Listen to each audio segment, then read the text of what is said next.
It is Seahawks Today by Chat Sports. Tyler Jones here with you. Appreciate you joining us. Coming up on today's show, ESPN and Pro Football Focus have put out their free agency predictions for your Seattle Seahawks.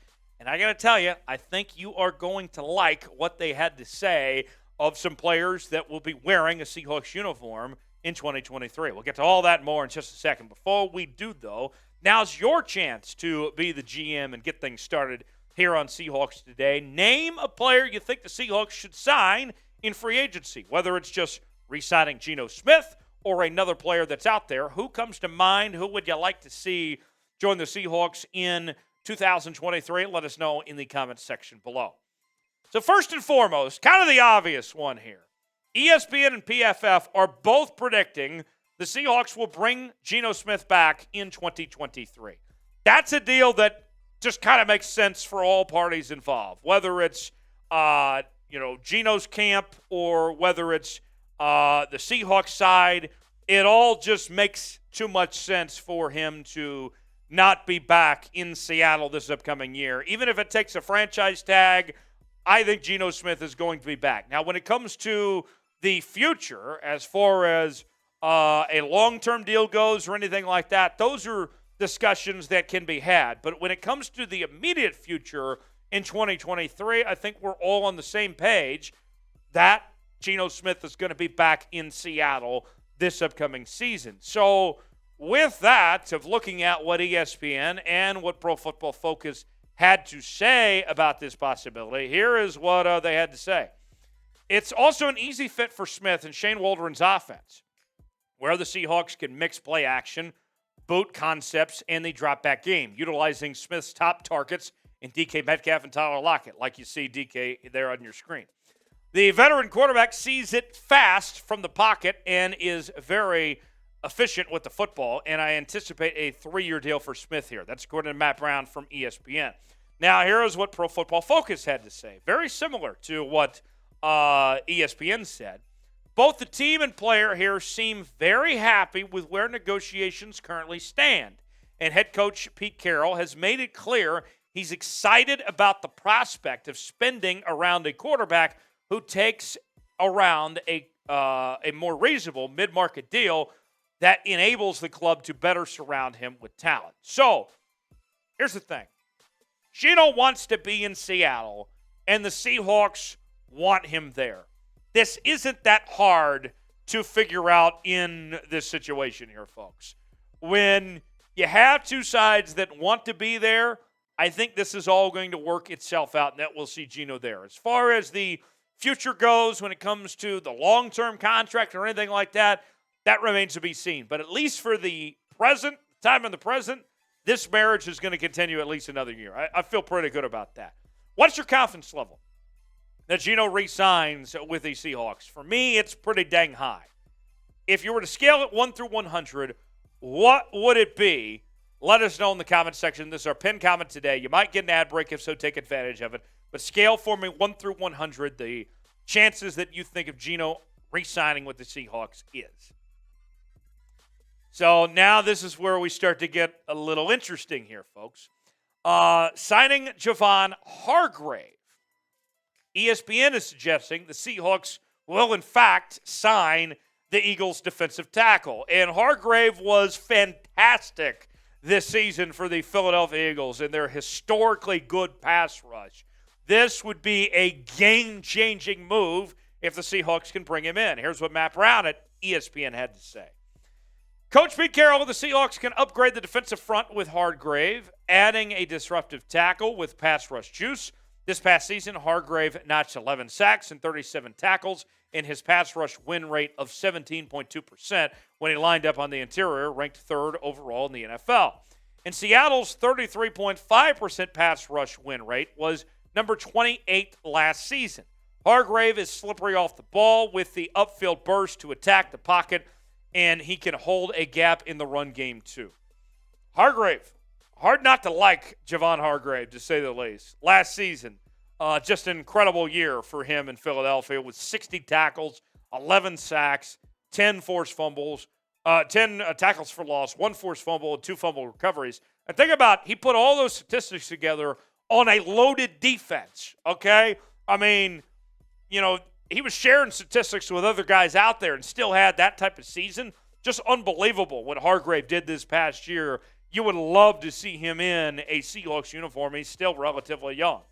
More on these potential free agent options for the Seahawks in a moment. Before we do, we are selling Seahawks hoodies. Yes, folks, it's February. Still relatively cold outside. So get yourself a hoodie. We have them on sale now up to 50% off.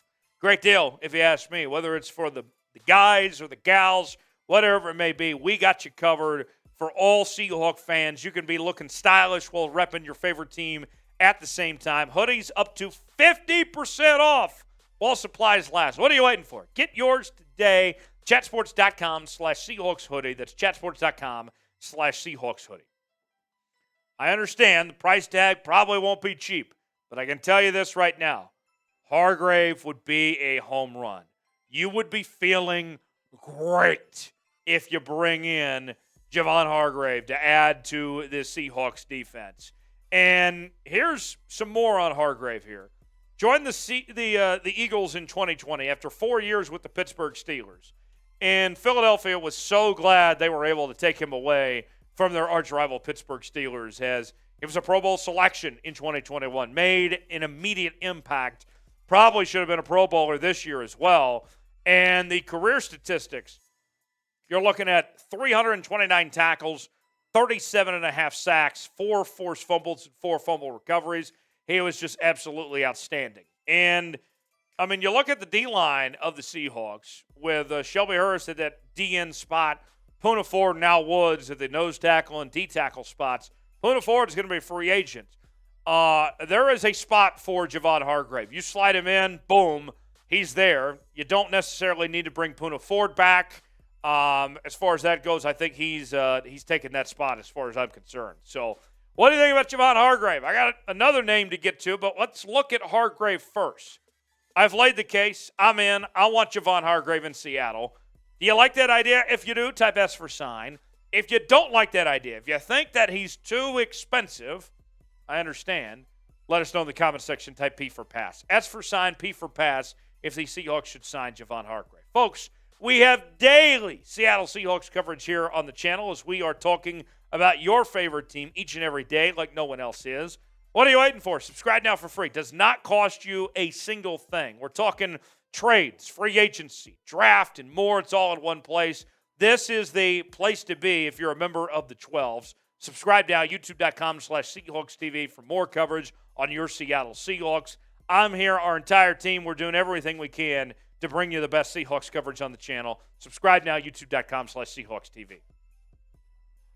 Now, the next name that we will get to on the list today, the last name is Zach Allen, the defensive lineman from the Arizona Cardinals, according to Pro Football Focus. Now, in the suggestions here, if you go with Zach Allen from Arizona, then you're likely not going to get Javon Hargrave. You're probably not going to bring in both guys. So this is what PFF had to say about Zach Allen. With Poona Ford set to hit free agency, the Seahawks need an injection of youth in their interior defensive line, as both Shelby Harris and Quentin Jefferson are going to be 30 years old when the season starts. The Seahawks need an edge defender, and Allen has had some experience playing outside linebacker in some spots for the Cardinals, so he could move out there a couple times of snaps per game if necessary. Look, Allen's not a bad player. Not at all. This is a guy that I think is very talented, would be an upgrade to your defense. But if you're making me choose between one or the other, if I can only pay one of those defensive linemen, I'm taking Javon Hargrave every time over Zach Allen as far as I'm concerned. So you look at the resume. I know that Zach Allen is a younger guy. I mean, you go back to 2019, he was a third-round pick out of Boston College. The games that he's played the last couple of years, 27 starts in those 2 years. But his career numbers, 138 tackles, 11.5 sacks, 3 fumble recoveries, and 1 interception. I mean, that's like what Javon Hargrave's had in an entire season. And that's what Zach Allen has taken his entire career to get to. So while we talk about the flexibility that Zach Allen brings to the table, like we showed you a few moments ago, it just doesn't move the needle as much as I think a guy like Javon Hargrave does. Zach Allen you'll take, but I'd rather have Javon Hargrave personally myself. Should the Seahawks sign Zach Allen? What do you think about that possibility of bringing in Zach Allen from the division rival Arizona Cardinals over to the Seattle Seahawks? If you think they should, type Y for yes. If not, type in for no. What do you think about that possibility? Zach Allen, Seattle, let me know in the comment section below. You can interact with me on social media, whether that's on the Twitter or the Instagram at Tyler Jones Live, talking about your Seattle Seahawks there. Plenty more offseason coverage. I'll see you next time right here on Seahawks Today.